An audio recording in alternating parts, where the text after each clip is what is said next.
ജ്യോതിഷ പണ്ഡിതൻ സിബിൻ ഓരോരുത്തരുടെയും നാള് പറഞ്ഞ് അവരുടെ ഭാവി പ്രവചിക്കുന്ന ഒരു ജ്യോതിഷ പണ്ഡിതൻ ബിഗ് ബോസ് ഹൗസിലെത്തിയിട്ടുണ്ട്. സിബിനാണ് ആ ജ്യോതിഷ പണ്ഡിതൻ. നമ്മുടെ അപ്സരയുടെ നാള് ആണ് ആദ്യം പറയുന്നത്. ഉത്രട്ടാതിയാണ് നാള്. ഉത്രട്ടാതി വള്ളംകളിയെ സൂചിപ്പിച്ചുകൊണ്ട് അപ്സര ഇനി ഒരുപാട് വെള്ളം കുടിക്കും എന്നാണ് നമ്മുടെ ജ്യോതിഷ പണ്ഡിതനായിട്ടുള്ള സിബിൻ പറയുന്നത്.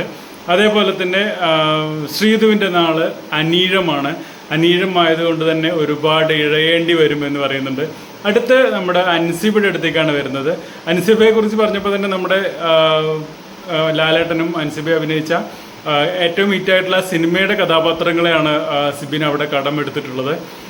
ദൃശ്യം സിനിമയിലെ വരുൺ എന്ന് പറയുന്ന കഥാപാത്രം അവിടെ വന്നിരുന്നോ എന്നുള്ളതോ അല്ലെങ്കിൽ അതിൻ്റെ ഡീറ്റെയിലോ പറയരുത് എന്ന് അച്ഛൻ പറഞ്ഞ് പഠിപ്പിച്ചത് ആദ്യം തന്നെ അവിടെ വന്ന് തെറ്റിച്ചു. അത് ഋഷിയോട് പറഞ്ഞു കൊടുത്തു എന്നുള്ളതാണ് നമ്മുടെ ജ്യോതിഷ പണ്ഡിതൻ സിബിൻ കണ്ടെത്തിയിട്ടുള്ളത്.